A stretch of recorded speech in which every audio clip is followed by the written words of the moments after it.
kelas Samuel, kelas Matius, kelas Markus, kelas Lukas, dan kelas Yohanes.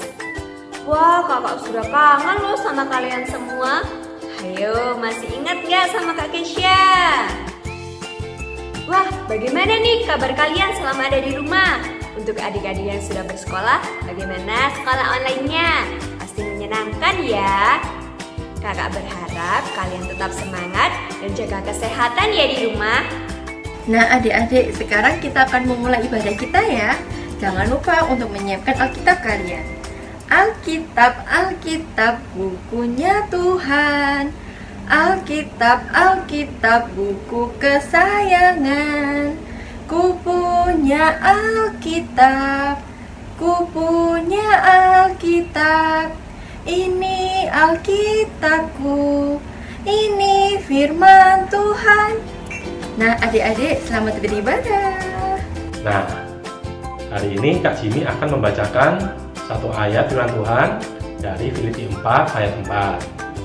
Bunyinya adalah, bersukacitalah senantiasa dalam nama Tuhan. Sekali lagi kukatakan, bersukacitalah. Nah, firman Tuhan tadi mengatakan agar kita bersukacita. Jadi, mari kita bersukacita adik-adik. Jangan ada yang sedih dan khawatir ya. Karena Tuhan Yesus selalu bersama dengan kita. Sekarang kita mau memuji Tuhan. Mari adik-adik kita lihat di layar kita dan bernyanyi bersama-sama. Selamat memuji Tuhan dan bersukacita.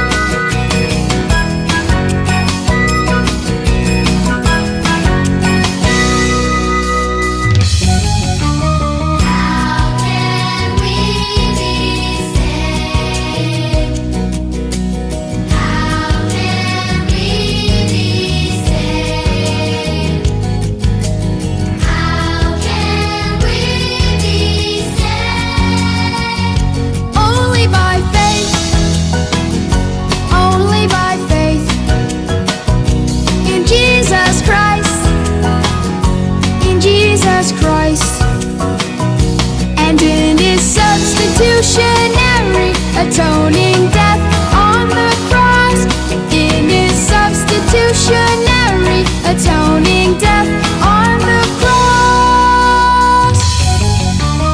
How can we be saved? How can we be saved? How can we be saved? How can we be saved?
Adik-adik, tadi kita sudah memuji Tuhan. Sekarang waktunya untuk kita mendengarkan firman Tuhan. Sebelum ini, mari kita berdoa dulu.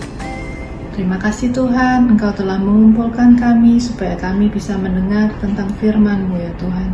Terima kasih Tuhan atas kasih dan anugerah-Mu yang selalu melimpah di atas kami. Sekarang kami mau mendengarkan firman-Mu Tuhan. Ajarlah kami untuk bisa fokus dan tolong kami supaya kami bisa mengerti tentang firman-Mu dan tentang cerita ini ya Tuhan ya. Terima kasih Tuhan. In Jesus name we pray. Amen. Halo adik-adik. Ketemu lagi dengan Kak Rizka di minggu ini. Nah, ini adalah minggu pertama di bulan Juli. Nggak kerasa ya, kita sudah masuk bulan ke-7 di tahun 2020. Kak Rizka berharap kalian semua tetap sehat nih. Dan Kak Rizka yakin nih kalian selama masa liburan pasti baik-baik aja kan? Kalian sudah terima rapot juga kan? Wow, luar biasa. Kalian bisa menikmati liburan kalian di rumah dengan tenang. Dan jangan lupa adik-adik selalu membaca firman. Nah adik-adik, minggu lalu siapa nih yang sudah dengerin firman? Wow, luar biasa. Kalian semua sudah dengarkan firman ya minggu lalu. Waduh, Kak Rizka sangat senang sekali dengarnya. Nah, kalau gitu, minggu lalu ceritanya tentang apa? Masih ingat nggak? Apa? Iya, betul. Petrus menyembuhkan seorang pengemis di depan bait Allah dengan kuasa Tuhan di dalam nama Yesus. Itu semua karena kuasa Roh Kudus, karyanya Roh Kudus yang ada di dalam diri mereka. Nah, minggu ini Kak Rizka akan cerita tentang suatu hal yang dimana ada seseorang dia melakukan dosa adik-adik. Waduh, dia berdusta. Tahu nggak ya adik-adik kira-kira ceritanya? Nah, tapi sebelumnya kita mau baca ayat dulu ya. Ayatnya ada di Kisah Rasul 4. Ayat 32 sampai Kisah Rasul 5 ayat 11. Nah tadi kan sudah diingatkan nih sama Kak Jessi kalau kita untuk menyiapkan Alkitab. Sudah belum disiapin Alkitabnya? Wah mantap, good job. Nah kalau sudah siap Alkitabnya, cepetan dibuka yuk sama-sama. Kak Rizka akan tunggu nih. Setelah itu kita baca bersama-sama ya. Sudah belum? Oke, Kak Rizka akan baca ya. 1, 2, 3. Cara hidup jemaat. Adapun kumpulan orang yang telah percaya itu, mereka sehati dan sejiwa, dan tidak seorang pun yang berkata bahwa sesuatu dari kepunyaannya adalah miliknya sendiri. Tetapi segala sesuatu adalah kepunyaan mereka bersama.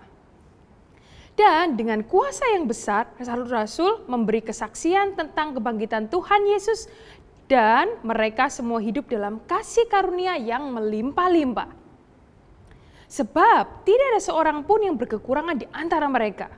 Karena semua orang punya tanah atau rumah, menjual kepunyaannya itu dan hasil penjualannya itu mereka bawa dan mereka letakkan di depan kaki Rasul-Rasul.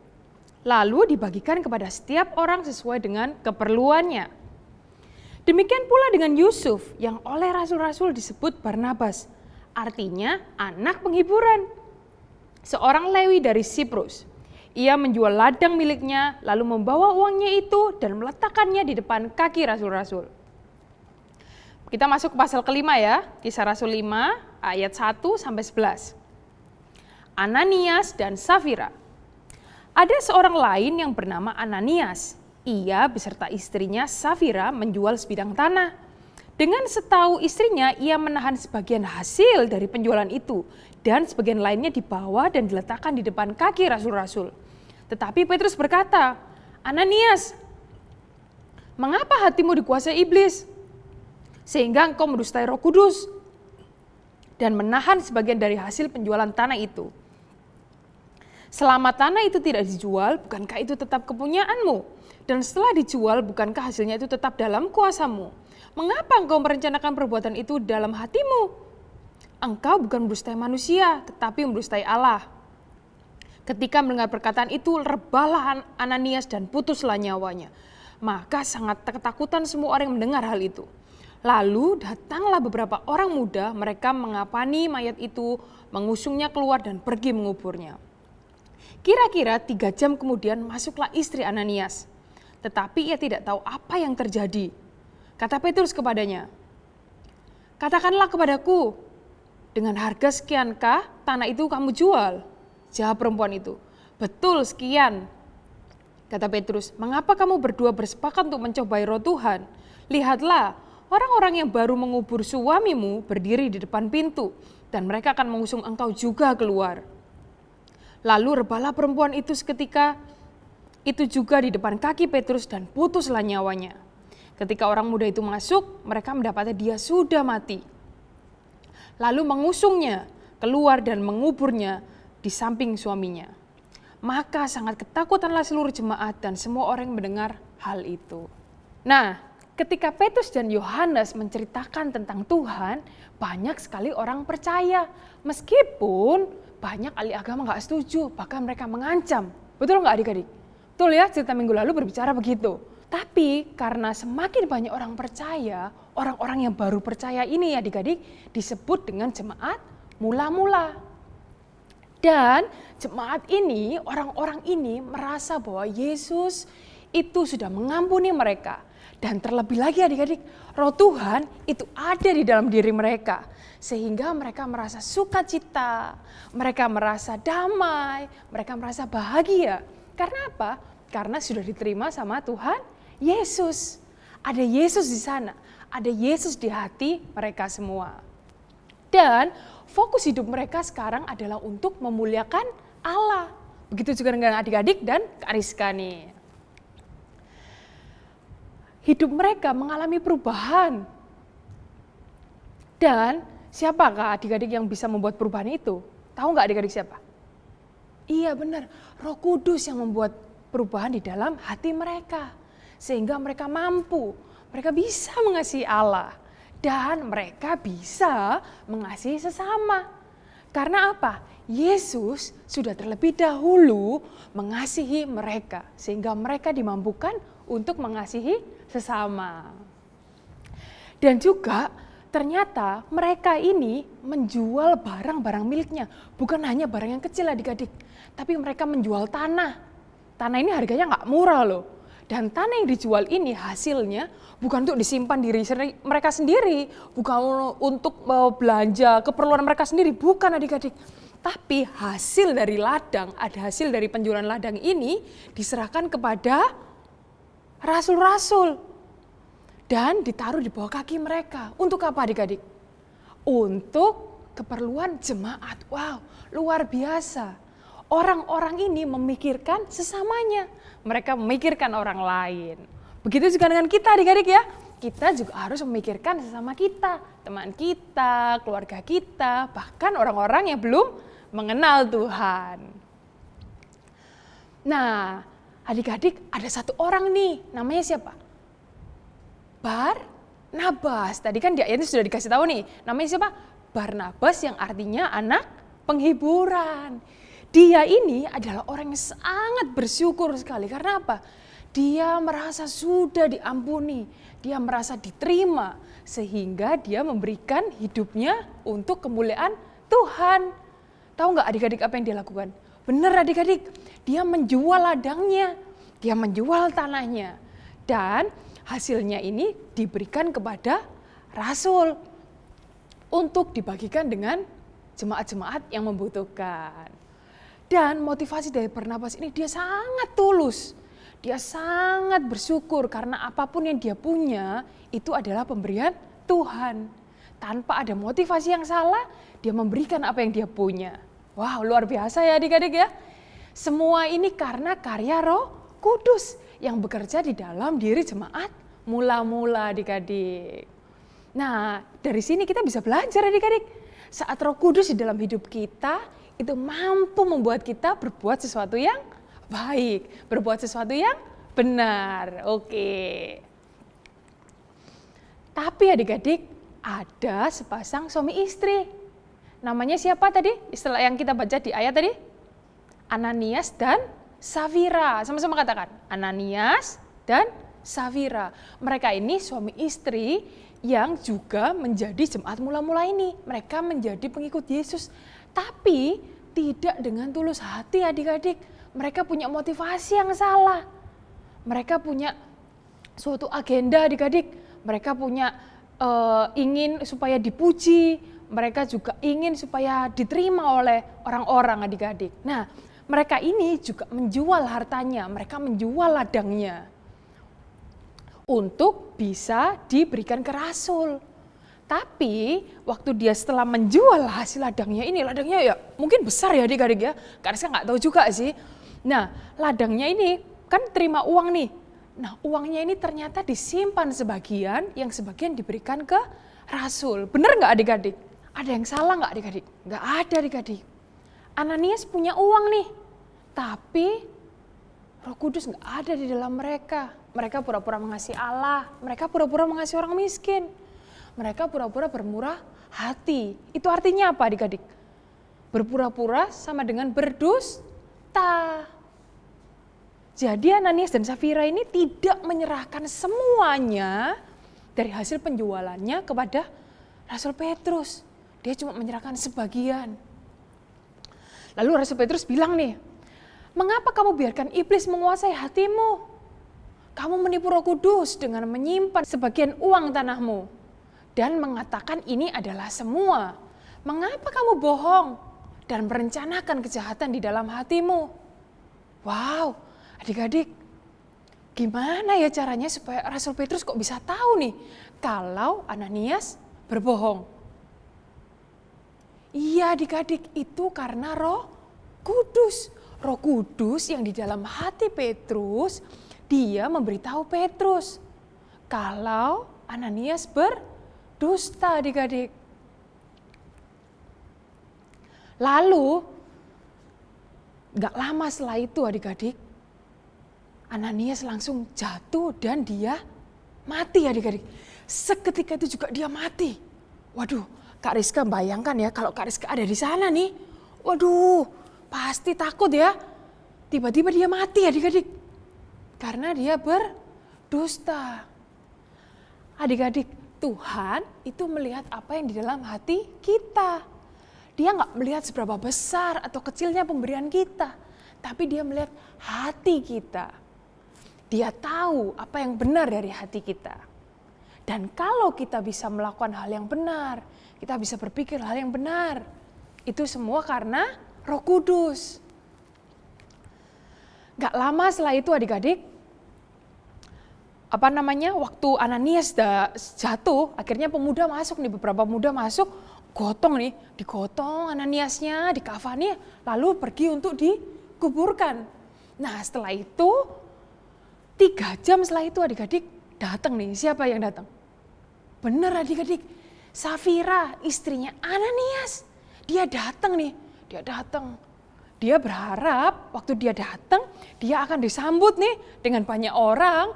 Dia akan disambut, diberi pujian karena sudah memberikan uang. Tapi Rasul Petrus berkata, benarkah tanahmu telah yang kamu jual dengan harga sekian? Waktu Rasul Petrus bertanya ini, sebenarnya Rasul Petrus ini sudah tahu kalau Safira akan berbohong. Dia memberi kesempatan supaya Safira tidak berbohong.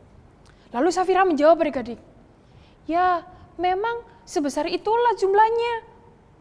Nah, benar nggak adik-adik jawaban dari Safira? Tidak adik-adik, dia berbohong sama seperti Ananias. Lalu Rasul Petrus berbicara begini, mengapa kalian berdua bersepakat membohongi Roh Kudus? Orang-orang yang baru menguburkan suamimu ada di depan pintu dan mereka akan membawamu keluar juga, mengusungmu keluar juga. Maksudnya ini berarti apa adik-adik? Waduh, serem sekali adik-adik. Ternyata nih Safira juga jatuh dan langsung mati. Dia langsung putus nyawanya.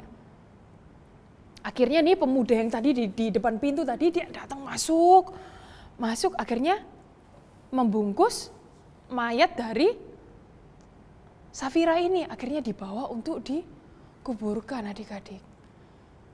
Dari sini adik-adik semuanya takut melihat kejadian itu. Karena apa? Mungkin Ananias dan Safira berpikir bahwa manusia bisa dibohongi. Tapi ada satu pribadi yang tidak bisa dibohongi adik-adik. Kita tidak bisa berdusta. Siapakah dia? Allah, benar. Dan rohnya ada di dalam kita, yaitu Roh Kudus adik-adik. Dia tidak bisa dibohongi, dia mengerti semuanya. Dan saat itu juga sebenarnya jemaat ini diingatkan bahwa kita tidak bisa cinta Tuhan dan cinta uang di saat yang bersamaan adik-adik. Wah, semua jemaat saat itu takut. Dia kaget mungkin, kok bisa jatuh ya? Kok bisa meninggal? Loh, kenapa? Mungkin heboh. Mungkin bisa terdengar sampai kemana-mana. Wow, ada akibat dari sesuatu yang dibuat sama Ananias dan Safira. Mereka sepakat untuk berbohong adik-adik. Bukan untuk berbuat yang benar, tapi berdusta, yaitu berbuat hal yang salah. Ananias dan Safira ini mengizinkan iblis untuk menguasai hatinya adik-adik. Nah, adik-adik, Kak Rizka dan adik-adik pernah nggak berdusta? Pernah nggak? Ayo, pernah nggak? Ayo, nggak pernah? Pernah? Oke, kalau Kak Rizka nih pernah nih. Kita semua pasti pernah berdusta adik-adik. Tapi, apakah kita langsung mati seperti Ananias dan Safira? Enggak ya? Karena apa? Kita sebenarnya adik-adik, waktu kita berbohong, kita melakukan dosa sebenarnya kita bisa langsung menghadapi kematian. Kita bisa mati. Seketika itu juga. Tapi karena kasih karunia-Nya, karena anugerahnya, kita menjadi anak-anak yang dibenarkan adik-adik. Kita tahu bahwa upah dosa adalah maut di Roma 6 ayat 23. Adik-adik nanti bisa baca ya, adik-adik bisa catat dulu ayatnya. Roma 6 ayat 23 berbicara bahwa upah dosa adalah maut. Kita sebagai manusia sebenarnya nggak akan pernah bisa hidup sesuai dengan standar yang Allah tentukan. Sempurna, nggak akan pernah bisa adik-adik. Karena itu, Yesus harus mati. Dia dikubur, dia bangkit, dia naik ke surga. Agar kita dibenarkan, agar kita yang berdosa ini dibenarkan adik-adik. Nah adik-adik, tapi mengapa saat kita berdusta, kita nggak mati nih seperti Ananias dan Safira? Itu karena kasih Allah kepada kita. Dia mengirimkan anaknya yang tunggal, yaitu siapa? Benar adik-adik, Yesus Kristus. Dia yang menanggung hukuman dari dosa. Dan saat kita percaya kepada Tuhan Yesus, kita diampuni. Di hadapan Allah yang kudus, tapi penuh kasih dan pengampunan, kita punya dua pilihan adik-adik. Dua pilihan. Tidak mau bertobat dan menerima akibat dosa, yaitu kematian kekal. Atau sebaliknya, mempercayakan kehidupan kita, hidup kita kepada Yesus yang membayar hutang dosa kita. Kita diampuni, dan kabar baiknya lagi adalah kita dijadikan anak-anak Allah. Maukah adik-adik sama-sama berdoa dengan Kak Rizka? Kalau di kemudian hari kita masih bisa berdosa, kita masih bisa berbuat salah. Tapi satu hal, kita tahu kita harus bertobat saat kita berbuat dosa. Dan kita tahu kita datang kepada siapa? Yesus. Dia akan mengampuni semua dosa kita. Dan dengan bantuan Roh Kudus yang akan menguduskan hati kita, membantu kita untuk selalu menghidupinya lebih baik dan lebih baik lagi. Dan kita semakin lama akan hidup sesuai dengan kebenaran firman Tuhan. Adik-adik, mari kita berdoa yuk untuk firman Tuhan yang sudah kita dengarkan. Tuhan Yesus, terima kasih Tuhan, hari ini kami mendengarkan firman-Mu Tuhan. Kami percaya apa yang Engkau sampaikan kepada kami Tuhan. Kami mendapatkan pengajaran Tuhan. Kami semakin mengenal Engkau, bahwa kami punya Allah, punya Tuhan yang mengampuni kami, yang menerima kami Tuhan. Tuhan Yesus melalui Roh Kudus-Mu, bantu kami untuk kami menghidupi kehidupan kami. Bantu kami Tuhan untuk kami selalu hidup benar Tuhan, tidak berdosa. Kalaupun Tuhan ada beberapa dari kami atau kami Tuhan saat melakukan dosa Tuhan, bantu kami Tuhan untuk kami datang kepadamu. Kami berdoa, kami mau bertobat Tuhan Yesus. Bantu kami di dalam nama Yesus. Kami serahkan kehidupan kami Tuhan. Mulai hari ini sampai selama-lamanya kami percaya Engkau selalu punya hal yang terbaik bagi kehidupan kami. Engkau menyebut kami anak-anak-Mu. Itu adalah hal yang luar biasa Tuhan. Terima kasih atas pengorbanan-Mu. Terima kasih atas karya salib-Mu di dalam kehidupan kami Tuhan sebagai anak-anak-Mu. Terima kasih, haleluya. Di dalam nama Yesus, amin. Nah adik-adik, bulan ini kita kan memasuki bulan Juli nih. Ini adalah minggu pertama. Kita punya ayat hafalan yang baru. Ayat hafalannya ada di Kolose 4 ayat 6a. Ayo adik-adik bisa buka Alkitabnya atau kalian bisa lihat di layar. Sudah yuk kita sama-sama ya baca ya. 1, 2, 3. Hendaklah kata-katamu senantiasa penuh kasih. Oke sekali lagi adik-adik ya. Kolose 4 ayat 6a. Hendaklah kata-katamu senantiasa penuh kasih. Oke, luar biasa. Nah, Kak Rizka berharap adik-adik menghafalkan ayat hafalannya ini ya. Oke, kita akan masuk ke dalam bahasa Inggrisnya. Mulai ya. Sudah? 1, 2, 3. Colossians 4 verse 6a. Lagi ya. Colossians 4 verse 6a. Let your conversation always full of grace. Sekali lagi. Colossians 4 verse 6a. Let your conversation always full of grace. Ayat hafalan ini mengajarkan apa adik-adik? Ini mengingatkan kita bahwa setiap perkataan kita itu biarlah selalu penuh dengan kasih. Bukan perkataan kotor, bukan berdusta, bukan berbohong, tapi kata-kata yang bagus, kata-kata yang memberi semangat kepada temanmu yang lemah, memberikan semangat kalau ada papamu lagi sedih, mamamu lagi sedih, mungkin ada keluargamu yang sakit, kalian bisa menggunakan kata-kata kalian untuk mendoakan. Dan di sana, kalau ada orang yang belum mengenal Yesus, belum mengenal Tuhan, kalian bisa bersaksi. Inilah makna dari ayat itu adik-adik. Nah jangan lupa ya, dihafalin nih ayatnya.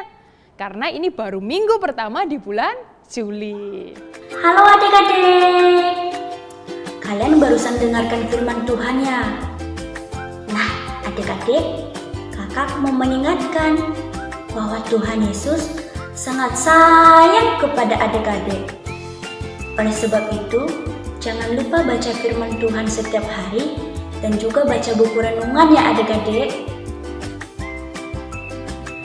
Kakak juga mau mengingatkan supaya adik-adik makan makanan yang bergizi, rajin berolahraga, berjemur di bawah matahari supaya tubuh adik-adik sehat dan kuat.